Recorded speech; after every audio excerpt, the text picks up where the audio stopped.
Ils sont venus de plusieurs pays du continent africain et même de l'Amérique pour prendre part à cette première édition du Forum continental africain sur les méga-barrages et la crise climatique qui a ouvert ses portes lundi 25 jusqu'au 27 juin 2025 à Kinshasa.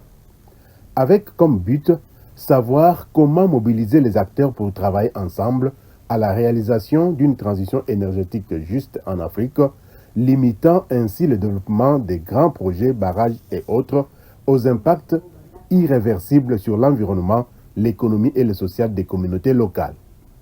Quel modèle de développement adopter au moment où la crise climatique s'invite au débat? Faudra-t-il continuer avec l'extractivisme, un modèle économique qui se présente comme une fausse solution climatique, impactant ainsi la biodiversité, provoquant la déforestation et la dégradation des terres agricoles, a fait remarquer Emmanuel Moussouyou, secrétaire exécutif de la coalition des organisations de la société civile pour le suivi des réformes et de l'action publique CORAP, qui a donné les motivations de ce grand rendez-vous continental. Ce forum, il est tout d'abord motivé par la politique ou les politiques que les États développent autour de ce projet d'infrastructure. Elle est motivée aussi par la vision africaine. Qu'est-ce que l'Afrique, l'Union africaine ou carrément toutes ces institutions africaines mettent en place comme initiative pour le développement énergétique mais également le développement de façon globale. Elle est motivée également par la récente vision de la Banque mondiale qui veut revenir 10 ans après dans le financement des projets, des grands barrages. On se pose la question, il y a 10 ans on avait arrêté, pourquoi on revient encore? Est-ce qu'on est sûr que c'est ça la solution? Donc, qu'est-ce que nous ferons après ici? Comme vous pouvez le comprendre, c'est qu'on tire les sources ou les motivations de toutes ces visions, ces politiques qui existent. Et donc, on doit se rassurer après ici que la position africaine qui sera développée et partagée avec toutes ces institutions, on va se rassurer qu'on va être présent dans tous les espaces qui, n'est-ce pas, développent ou qui permettent aux acteurs de réfléchir pour qu'on soit sûr qu'on influence ces dimensions, de sorte que la communauté locale soit mise au centre de tout le développement, ce qui est plutôt notre vision. Comment alors concilier le développement des pays africains et conservation de l'environnement, mais surtout respect des droits des communautés locales dans l'érection de grandes infrastructures dont les méga-barrages qui sont non sans conséquences tant sur l'environnement que les communautés locales? C'est à cette question que le conseiller principal du chef de l'État en matière de l'environnement, urbanisme et mobilité, l'ambassadeur Tosin Panupanu, a répondu dans son exposé à l'ouverture de ces assises. Nous sommes confrontés à plusieurs scénarios de développement. Il nous faut choisir le bon, celui qui fasse la part belle à nos besoins énergétiques, à nos besoins de réduction de la pauvreté et également le besoin de respect de nos engagements climatiques.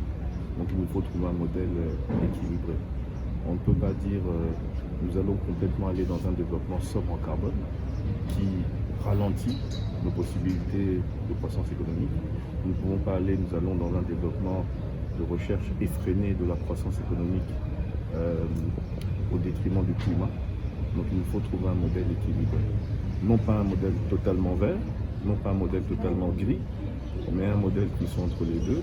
Mais pour y arriver, il faut une démarche inclusive, consultative, participative, où toutes les parties prenantes concernées donnent leur avis, donnent leurs idées, qu'on puisse co-construire un modèle de développement qui crée un consensus, qui puisse ensuite être adopté au niveau de la base et envoyé vers les décideurs. Dans les interventions qui ont suivi, il a été évoqué la problématique de la crise climatique et ses effets avec la professeure Patience Ngelinkoto, ou encore les enjeux et opportunités du développement de l'Afrique dans le contexte de la transition énergétique avec le professeur Aymar Bissoko et d'autres sujets encore. Il ne faudrait pas que les barrages viennent détruire le niveau de vie de communauté. Il ne faudrait pas que les barrages, au lieu que ça produit des richesses, ça contribue à déstabiliser et à rendre pauvre plus qu'elle l'était déjà.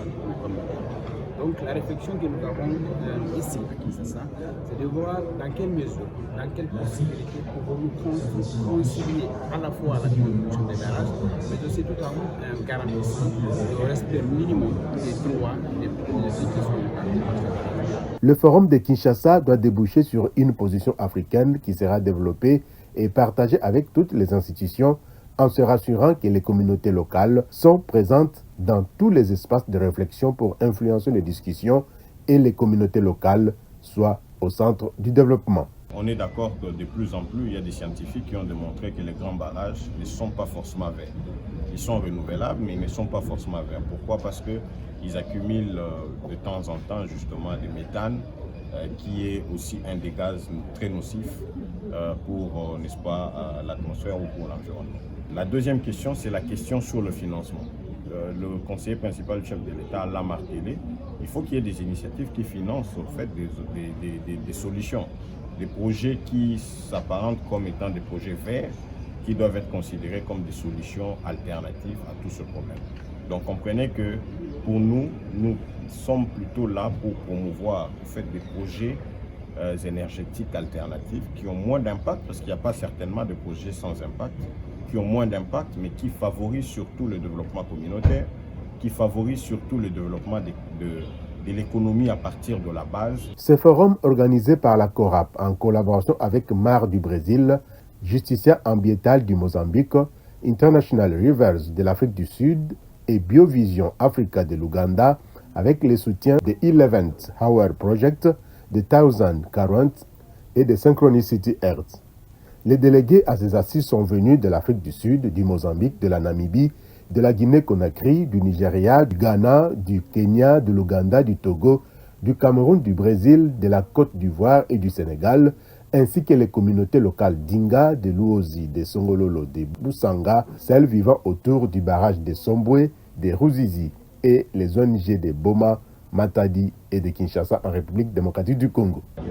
nasepeli mingi na forum ya lelo vraiment forum oyo susi na nga ezali eporte quelque chose na kati ya bavi na biso parce que ndenge tolobaka biso bacommunauté locale dinga tozalaka deja impacté depuis na inga 1 inga 2 lelo bazokoyebisa biso susi makambo etali inga 3 inga 3 so tozosenga na gouvernement na bainvestisseur oyo bazoya mpona problème wana baimplike bacommunauté locale na baétape nyonso tu ya projet oyo etali ya liboso ezali baconsultation na baétude de faisabilité communauté na ba-ONG bazala impliqué na kati ya projet na baétape nyonso. Tous, comme un seul homme,